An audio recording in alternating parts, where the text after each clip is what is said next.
Tonight on KRTV, from the seas to the electric city, members of the USS Montana come to Great Falls to let the public know about the Navy's newest fast attack submarine. Plus, learn how Great Falls is preparing its youth for the future, one meal at a time. More on that coming up. And later, how one Montana community continues to offer needed support. From Montana's news leader, this is the MTN 530 News. Good evening and thanks for making MTN a part of your Wednesday. I'm Tim McGonigal. First at 5:30, some shocking news from the political spectrum as Charlie Kirk, a conservative political activist, is dead. Kirk was shot and killed at an event at Utah Valley University as he was addressing a crowd of thousands. He was rushed to the hospital but was pronounced dead shortly after.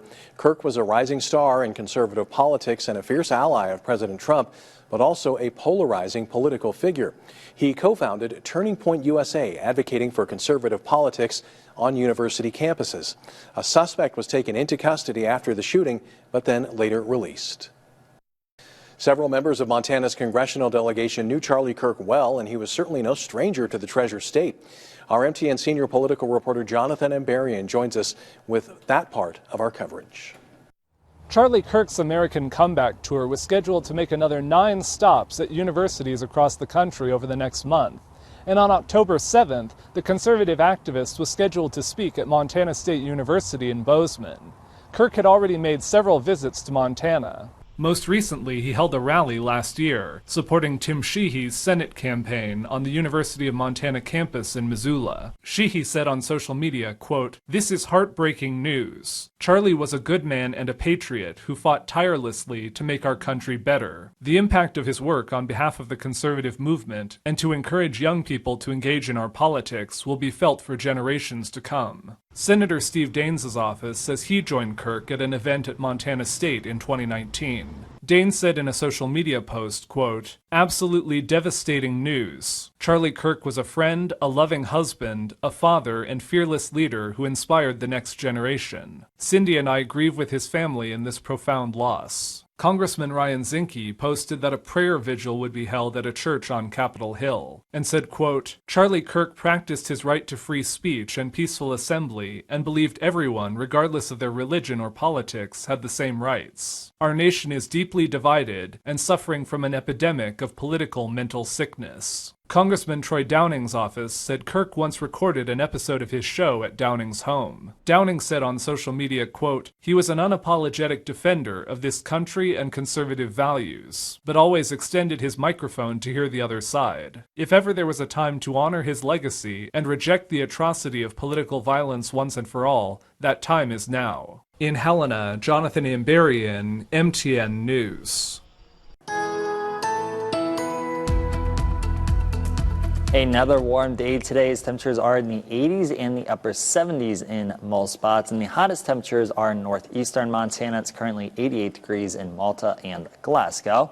Has been a little bit breezy in northeastern Montana today with sustained wind speeds between 10 and 20 miles per hour. Elsewhere, the wind has been on the lighter side for most of the day. There has been some haze around throughout the day as well, reducing the visibility and causing the air quality to be in the moderate category in most locations.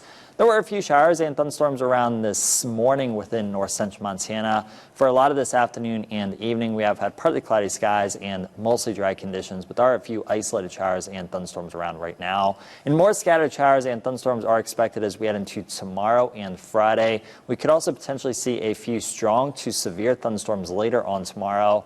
Now more details about that severe threat in my full forecast in a few minutes.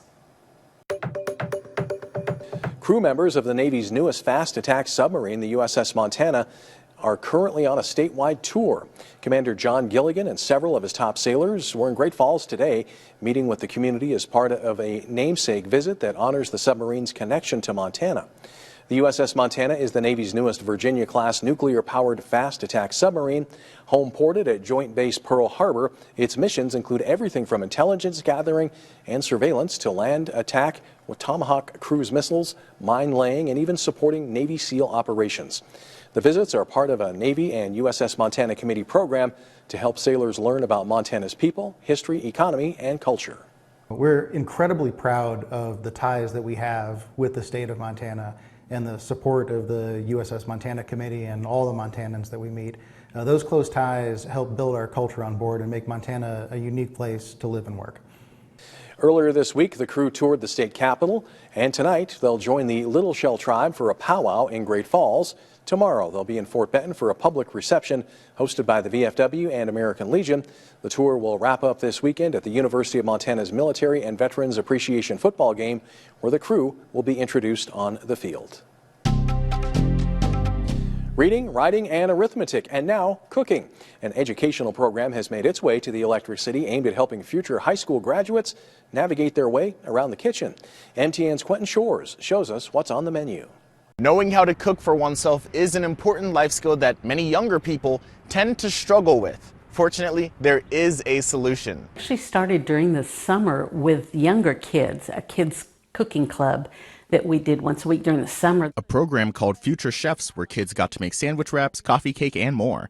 It became so successful, Carol Millsap decided to branch out to teenagers preparing to graduate. 5 meals to make before you graduate is teen focused, and we're making some pretty complex, tasty, healthy stuff. The name 5 Meals to Make Before You Graduate stems from the struggle that teens often face when entering adulthood.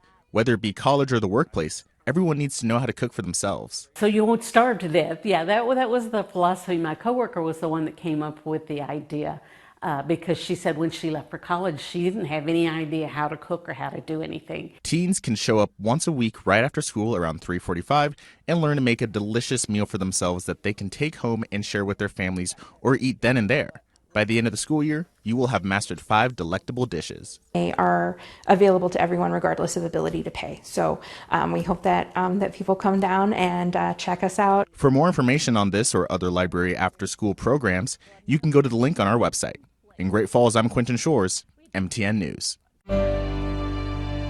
If you're looking to donate to a great cause for kids, Big Brothers Big Sisters has a fundraiser for you. The nonprofit says they recently kicked off the Mentoring Moves Us campaign. The idea is to recruit mentors and match them with kids while sustaining the ones they have. So far, they've raised $130,000. The goal is $250,000 by the end of the year. Executive Director Jesse Mayhew says the investment pays off in the long run for the kids.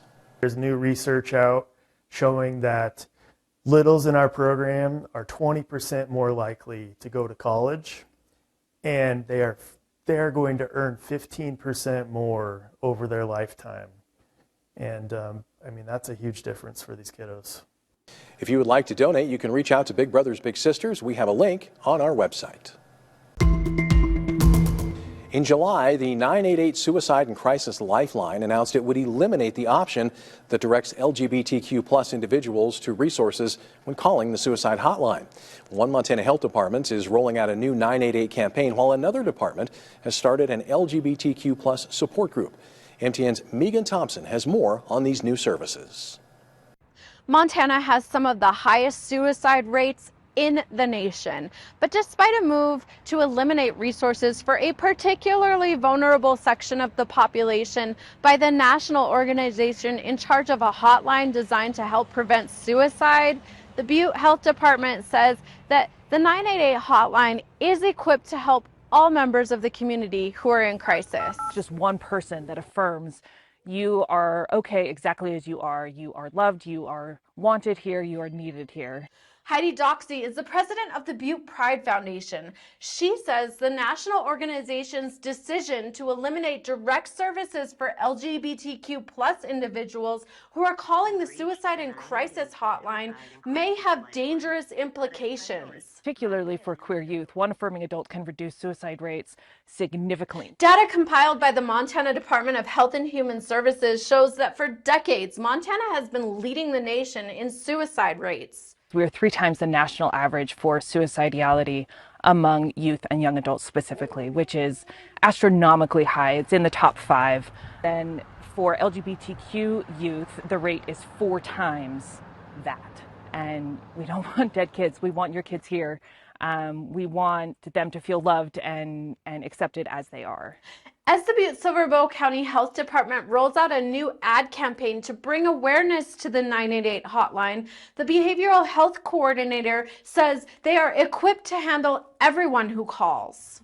Any community member, regardless of sexual orientation or race or religion, is safe in calling our 988 call centers. Our 988 call centers are highly trained and culturally sensitive. You are loved. You are welcome here. There are resources here in Butte for you, and you're not alone. In Butte, Megan Thompson, MTN News. From Montana's news leader, you're watching the MTN 530 News. Some Montana conservationists are taking to the skies, highlighting proposed legislation they hope will protect 250,000 acres of public land in the Gallatin Valley. They're part of the Gallatin Forest Partnership. MTN's Esha Walia explains what the partnership is trying to accomplish. On Tuesday, the Gallatin Forest Partnership hosted flights over the Gallatin and the Madison ranges to spread awareness about the Greater Yellowstone Conservation and Recreation Act.